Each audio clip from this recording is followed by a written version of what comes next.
আমার হাজবেন্ডের পকেটে আমি এই হলফনামাটা পাই আমার মেয়ে হওয়ার পর।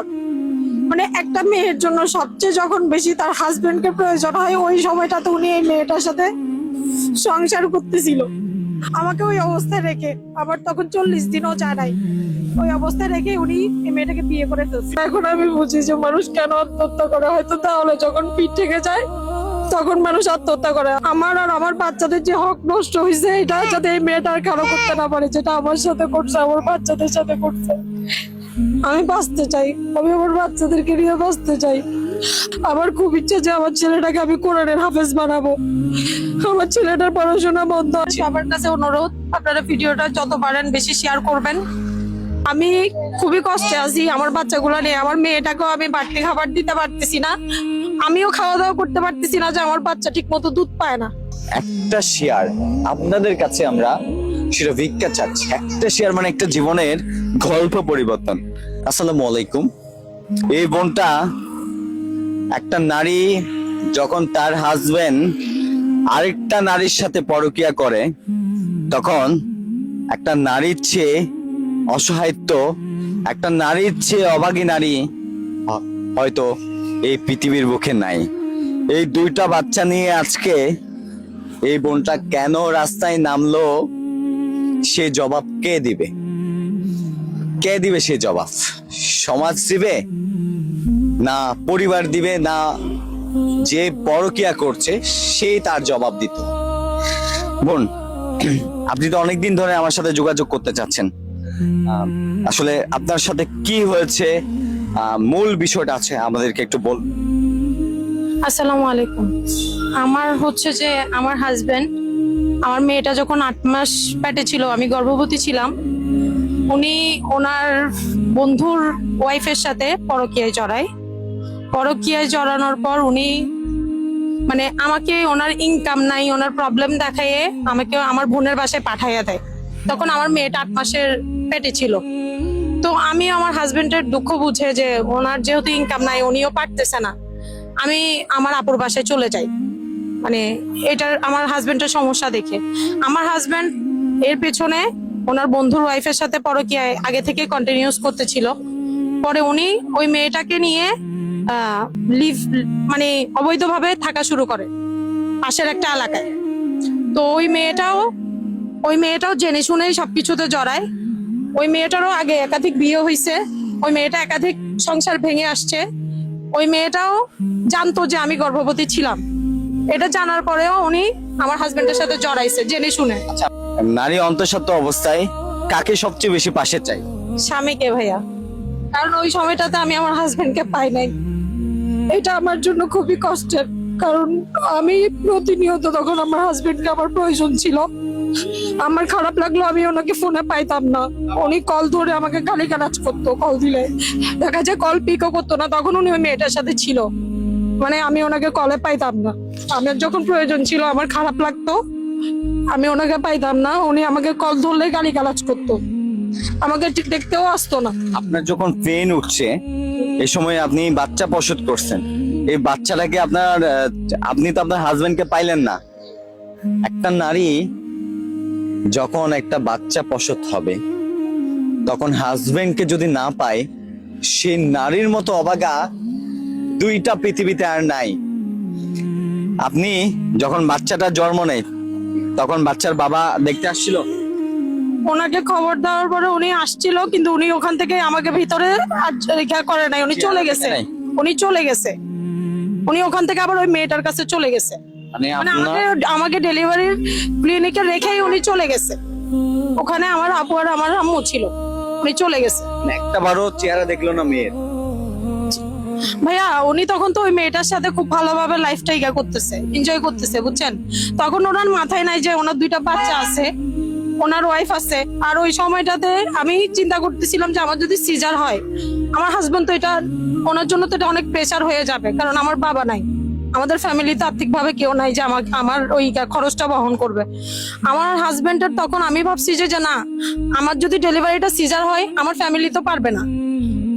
আমি চাচ্ছি না যে ওনার উপরও প্রেশারটা যাক, কিন্তু তখনও কিন্তু উনি ভালো টাকায় আয় করতেছিল, কিন্তু আমি তখনও চিন্তা করতেছিলাম আমার রেস্টুরেন্টটা আমার যেখানে ডেলিভারি হয়েছে ওখানে সবাই জানে যে আমি কত যুদ্ধের সাথে আমার এই ডেলিভারিটা হয়েছে। আমার খুব ক্রিটিক্যাল অবস্থা ছিল, আমার খুব রিস্কি ডেলিভারিটা হয়েছে। আল্লাহর রহমত ছিল, মা মুরব্বির দোয়া ছিল, এটার জন্যই আমার আমার বাচ্চা, আমি এখনো এই জায়গায় দাঁড়ায় আছি, সুস্থভাবে আমার বাচ্চাটা পৃথিবীতে আসছে।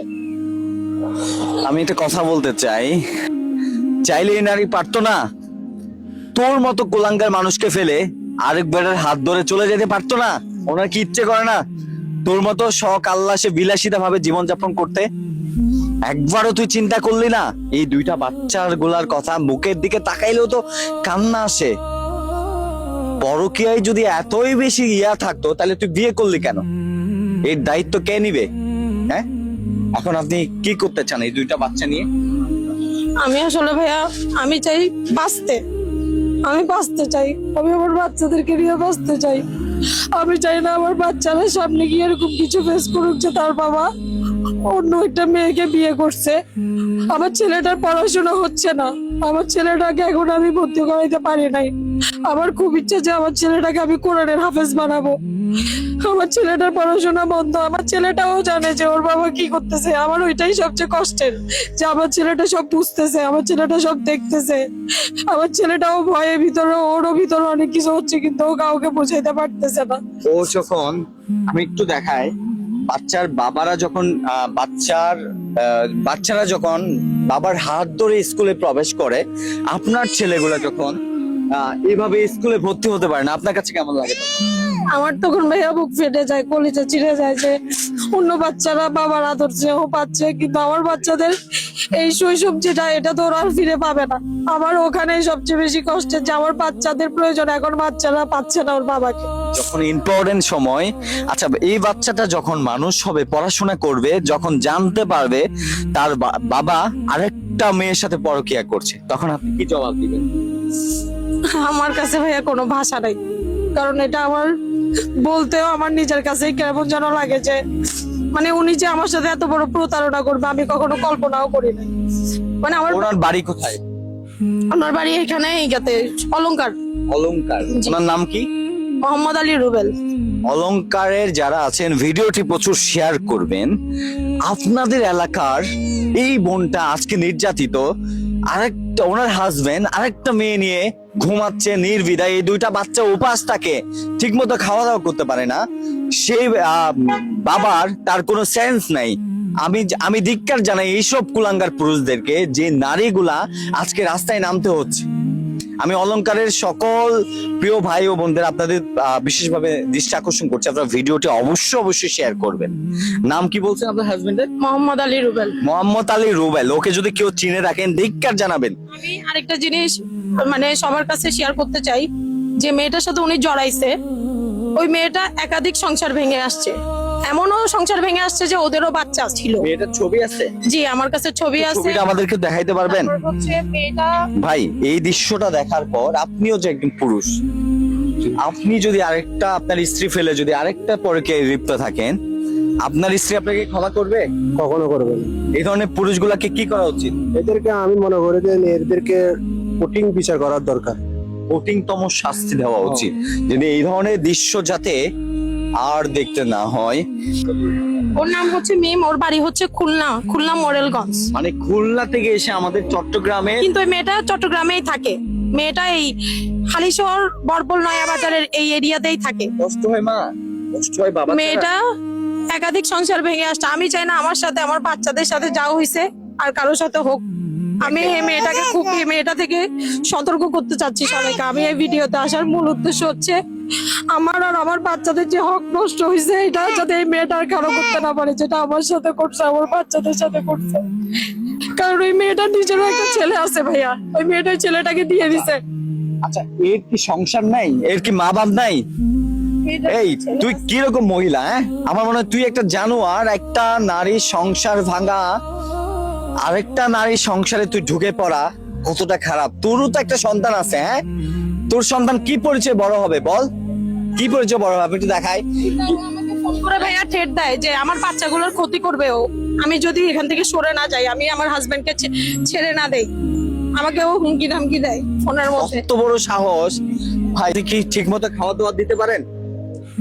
ভাইয়া আমার আব্বু নাই, আমাদের ফ্যামিলিতে কেউ নাই। আমি এখন বর্তমানে আমার বোনের আশ্রয়ে আছি। আমি খুবই কষ্টে আছি আমার বাচ্চাগুলো নিয়ে। আমার মেয়েটাকেও আমি বাড়তি খাবার দিতে পারতেছি না, আমিও খাওয়া দাওয়া করতে পারতেছি না, যে আমার বাচ্চা ঠিক মতো দুধ পায় না। এটা আমার জন্য খুবই কষ্টের। আমার মেয়েটার এখন 1 বছর মাত্র পড়ছে, আর আমার ছেলেটারও আমি পড়াশোনা করাইতে পারতেছি না। আমার খুবই ইচ্ছা যে আমি ওকে কোরআনের হাফেজ বানাবো। এখন আমি বুঝি যে মানুষ কেন আত্মহত্যা করে, হয়তো তাহলে যখন পিঠ থেকে যায় তখন মানুষ আত্মহত্যা করে। আমার এমন করে দিন যায় না যে আমি কান্না করি না আমার বাচ্চাদেরকে নিয়ে। আমি ঠিক মতো খাওয়া দাওয়া করতে পারি না। আপনার তো এমন কোনো অবস্থা নেই যে আপনি আপনার পরিবারের কাছে গিয়ে আশ্রয় নেবেন, সেই সুযোগ না, আমার বাবা নাই, আমার মা ব্রেন স্ট্রোক করছে, আমার আম্মুকে কেউ দেখে না, আমার ভাইয়েরা দেখে না। আমি শেষ স্থান আমার আপুর। এই মাসেই আমার আপুর থেকে আমাকে যে কোনো কোথাও আমার ব্যবস্থা আমার করতে হবে। আমার কোনো বাসস্থান এখন বর্তমানে নাই। আমার বাচ্চাদেরকে নিয়ে আমি আমার শেষ ঠিকানা কই হবে আমি জানি না। এই কোরবান গেছে না আমার ছেলেটা, আমার শ্বশুর বাড়িতে কিন্তু কোরবান দিছে, আমার স্বামী কোরবান দিছে। মানে উনি লোক দেখানোর জন্য কোরবান দিছে, বুঝছেন। আমার বাচ্চাটা পরে মাংস খেতে চাইছে, যে আমি আমার শ্বশুর বাড়িতে কিন্তু কোরবানের দিন গেছি। কারণ আমরা যে বাড়িতে থাকি ওখানে আমাদেরকে জমিদারে কোনো মাংস দেয় নাই, বুঝছেন। তো আমার ছেলেটা একটু মাংস, বাচ্চারা তো একটু মাংসই পছন্দ করে, তো এটা আমার জন্য খুবই কষ্টের। আমি যে কিনে খাওয়াবো আমার ওই অবস্থাও নাই। আপনি এখন কি করতে চান? আমি ভাইয়া আমার মেয়েটাকে রেখে আমি কোনো জবও নিজের পায়ে করতে দাঁড়াতে পারতেছি চান? জি, আমি স্বাবলম্বী হইতে চাই। আমি মনে করি প্রত্যেকটা মেয়েকে নিজের পায়ে দাঁড়ানো উচিত। জানা আমি এতিম, আমি ওনাকে প্রতিনিয়ত বলছি আপনি ছাড়া আমার কেউ নাই, আপনারা আপনি ছাড়া আমার বাচ্চাগুলোর কেউ নাই, আপনি আমার বাচ্চাগুলোকে কষ্ট দিয়ে না। উনি জেনে শুনে আমাকে প্রতিনিয়ত ভাইয়া আঘাত করছে, প্রতারণা করছে আমার সাথে। আমি চাই আমার বাচ্চাদেরকে নিয়ে বাঁচতে। কেউ যেন আমার ছেলেটার পড়াশোনার দায়িত্ব নেয়, আমাকে এমন কিছু একটা ব্যবস্থা করে দেয়, আমি যেন আমার বাচ্চাদেরকে বুকে নিয়ে বাঁচতে পারি হালাল ভাবে, ডাল ভাত খেয়ে। আমার আর কোনো চাহিদা নাই ভাই। ভাই একটা শেয়ার আপনাদের কাছে আমরা সেটা ভিক্ষা চাচ্ছি। একটা শেয়ার মানে একটা জীবনের গল্প পরিবর্তন। সহযোগিতা চাই যাতে আমি বাচ্চাগুলো নিয়ে বাঁচতে পারি। আমাকে ভাইয়া আমি সাহায্য চাইলেও দেখা যায় অনেকে আমাকে খারাপ প্রস্তাব দেয়, ওইটার জন্য আমি কারো কাছে সাহায্য চাওয়ারও সাহস পাই না। আমার কাছে ভয় লাগে যে আমি হালাল ভাবে বাঁচতে চাই আমার বাচ্চাদেরকে নিয়ে। আপনি কাছে আসছি, আমি দেখছি আপনি অনেক অসহায়, আমার মতো অনেক অসহায় বোনদের পাশে দাঁড়াইছেন। আমি আপনাকে অনেক আগে থেকে আমি আপনার সাথে যোগাযোগ করতে চাইছি, কিন্তু আমি কোনোভাবে হয়ে ওঠেন। আল্লাহ হয়তো চাইছে যে এক উসিলায় আমার আপনার সাথে আপনি আমাকে আমার সাথে নিজেই যোগাযোগ করছেন। এটা আল্লাহর হয়তো একটা উসিলা, যেমন আপনার মাধ্যমে সকল প্রবাসী ভাই দেশের ভাইদের মাধ্যমে হয়তো আল্লাহ আমার বাচ্চাদের রিজিকের ব্যবস্থা আল্লাহ করে দিবেন। আপনি অবশ্যই স্বাবলম্বী হবেন ইনশাল্লাহ। আপনি দেখিয়ে দিবেন, এই কুলাঙ্গার লোকটাকে দেখাই দিবেন একটা নারী হাজবেন্ড ছাড়া দুর্বল, আবার হাজবেন্ড ছাড়াও দুর্বল না, সে নিজের পায়ে দাঁড়াবে আপনারা যদি সহযোগিতা করেন। বোন আপনার বিকাশ নাম্বার আছে? জি ভাইয়া আমার বিকাশ নাম্বার আছে। বিকাশ নাম্বারটা একটু বলেন। 01826683010। এটা হচ্ছে আপুর বিকাশ নাম্বার। সরাসরি আপুর সাথে যোগাযোগ করে আপুর অ্যাকাউন্টে টাকা পাঠিয়ে দিবেন। আর ভিডিওটি দয়া করে আপনার এই ছোট দুটা বাচ্চার জন্য আমি শেয়ার চেয়ে নিচ্ছি। সবার কাছে অনুরোধ, আপনারা ভিডিওটা যত পারেন বেশি শেয়ার করবেন। সবাইকে অনুরোধ, আমি চাই ওই মেয়েটা আর যাতে কারো ক্ষতি করতে না পারে। আমার স্বামীর মতো আল্লাহ কাউকে স্বামী না দেখ, আমার স্বামী যে অন্যায়টা যে হকটা আমাদের নষ্ট করছে আমার বাচ্চাদের, আমার সেটা যাতে আর কারো নষ্ট না হয়। আমি শুধু এটাই অনুরোধ, আপনারা বেশি বেশি শেয়ার করবেন, ওদের বিষয়ে মানুষ জানুক, মানুষ যাতে সতর্ক হইতে পারে। আমার মতো কোনো মেয়ে যাতে ঠকে না যায় বাচ্চা নিয়ে, রাস্তায় আসতে না হয় আমার মতো মেয়ে। ইনশাআল্লাহ এই 3000 টাকা দিয়ে আপনি এটা বাজার করবেন, ঠিক আছে? আর এই 500 টাকা দিয়ে বাচ্চাগুলোকে একটু মাংস কিনে খাওয়াবেন, ঠিক আছে? আর ইনশাআল্লাহ আপনার পাশে আমি সবসময় থাকবো। আমি ভাইয়া একটাই চাওয়া, আমার ছেলেটার যাতে পড়াশোনা ভবিষ্যৎ নষ্ট না হয়, আমার ছেলেটার যাতে একটা সুন্দর, আমার ভবিষ্যৎ তো নষ্ট হয়ে গেছে। আমি সকল প্রবাসী ভাই ও দেশের ভাইদের কাছে একটাই অনুরোধ, আপনারা আছেন বিধায় আমরা সাহায্য পাচ্ছি, আমাদের মতো বোনেরা সাহায্য পাইছে। কেউ যখন বলে যে হাজবেন্ড ভালো হয়ে যাবে বাচ্চা নেন, না, বাচ্চা নিবেন না। যে মানুষ না সে অমানুষ, সে কখনো মানুষ হয় না বাচ্চা হওয়ার পরেও, সেটা আমি প্রতিনিয়ত বুঝতেছি। আপু ঠিক আছে, আপনি ভালো থাকবেন, আমার সাথে যোগাযোগ করবেন, ইনশাআল্লাহ আপনার পাশে সবসময় আছি। ভালো থাকবেন, বাচ্চাগুলোকে নিয়ে একটু ভালো দেখার চেষ্টা করবেন। আসসালামু আলাইকুম।